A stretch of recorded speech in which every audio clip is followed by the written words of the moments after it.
लाडकी बहीण योजनेत लूट सुरू असल्याचे प्रकार राज्यात समोर येत आहेत। ग्राहक सेवा केंद्राकडून 1000 मागे 30 रुपये घेतले जात असल्याची तक्रार आहे। तर बँका सुद्धा कर्ज वसुलीच्या नावाने लाभार्थ्यांच्या खात्यातील पैसे वळते करून घेत आहेत। त्यावर मुख्यमंत्र्यांनी बँकांवर कारवाईचा इशारा दिलाय।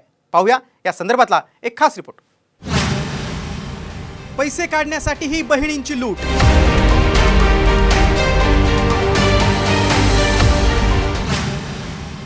ग्राहक सेवा केंद्राकडून 30 रुपये शुल्क। तुम्ही काय म्हणताय? काम 30 रुपये द्या, आम्ही तुम्हाला पैसे काढून देतो। हे कोणते धंदे? तुम्ही शाखेत बसून नका करू ना आमच्या। बँकांचाही लाडकीच्या पैशांवर डल्ला।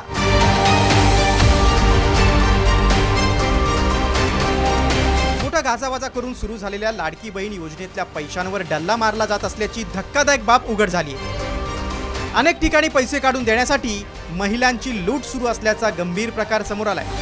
संभाजीनगर जिल्ह्यात पैठण तालुक्यातील पारुंडीत हा धक्कादायक प्रकार घडलाय। इथे लाडकी बहीण योजनेचे पैसे काढून देण्यासाठी ग्राहक केंद्र चालकच पैसे घेत असल्याचं समोर आलंय। 1000 रुपयांमागे 30 रुपये मागितले जात आहेत। या योजनेसाठी गावागावात बँकांमध्ये महिलांची झुंबड उडाली।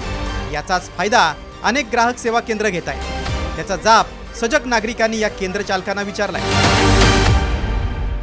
मुख्यमंत्र्यांचे पैसे येऊ राहिले, तुम्ही डायरेक्ट 30,000 रुपये 30 रुपये 1000 ते घेऊ राहिले। त्यांना तेच सांगू राहिलो मी। नाही मग बंद आहे म्हणता तुम्ही, तर मग तुम्ही पैसे कसं काय देता इथं? 30-40 रुपये घेऊ। मला फोन पे मारले। नाही मी काय म्हणतो, तुम्ही करू नका नाही यावर पारुंडीत तुमच्या गारखेड मध्ये करा, मान्य आहे आम्हाला। आमच्या पारुंडीत करू नका ना। आमचं म्हणणं आहे बायाकून पैसे घेऊ नका तुम्ही, बाकी दुसऱ्या याच्यात यावर करा तुम्ही, पण महिला मंडळाचे 3-3000 रुपये आलेले त्यांच्याकडून पैसे घेऊ नका।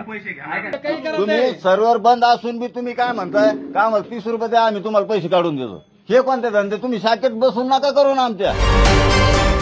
महायुती सरकारच्या या महत्त्वाकांक्षी योजनेबाबत घडलेल्या या प्रकाराबाबत भाजपचे ज्येष्ठ मंत्री मात्र गंभीर दिसत नाहीये। एका घटनेनं योजनेवर परिणाम होणार नाही असं लाडक्या बहिणींच्या लुटीवर मंत्री सुधीर मुनगंटीवार म्हणाले। काही ठिकाणी तर महाविकास आघाडीच्या कार्यकर्त्यांनी चुकीचे फॉर्म भरले। असं जर कोणी केलं त्याच्यावर कडक कारवाई तर पोलीस करतेच। एखाद्या ठिकाणी घटना झाली म्हणून 1,24,00,000 महिलांच्या खात्यात पैसे जाताना एक घटना झाली म्हणून काही 1.25 कोटी महिलांवर त्याचा परिणाम थोडी होईल। हे पैसे नियमित अकाउंटमध्येच जाणार। तर दुसरीकडे काही बँकाही लाडक्या बहिणींच्या पैशावर डल्ला मारत असल्याचा धक्कादायक प्रकार उघड झालाय। कर्ज वसुलीच्या नावानं महिलांच्या खात्यातील पैसे कापून घेण्यात येत आहेत। महिलांच्या इतर कर्जाचे हप्ते वसूल करण्यासाठी बँकांनी ही शक्कल लढवली आहे। मात्र असे पैसे वळते केल्यास बँकांवर कारवाईचा इशारा मुख्यमंत्र्यांनी दिलाय।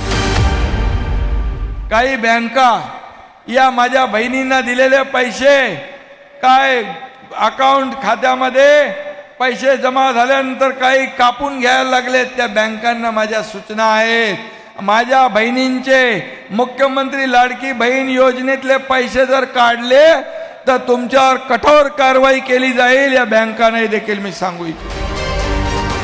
अनेक ठिकाणी लाडकी बहीण योजनेसाठी KYC आणि फॉर्म भरण्यासाठी महिलांची झुंबड उडाली। नाशिकच्या घोटीत तर सकाळपासून येऊनही नंबर न लागल्यानं अनेक महिलांनी रात्री बँकेच्या आवारातच मुक्काम केला। असं चित्र अनेक ठिकाणी आहे। तर दुसरीकडे या लाडक्या बहिणींच्या पैशावर डल्ला मारण्याचे प्रकार सुरू आहे। त्यामुळे याला चाप बसावा आणि लाभार्थींना पूर्ण पैसे मिळावेत अशी मागणी होते।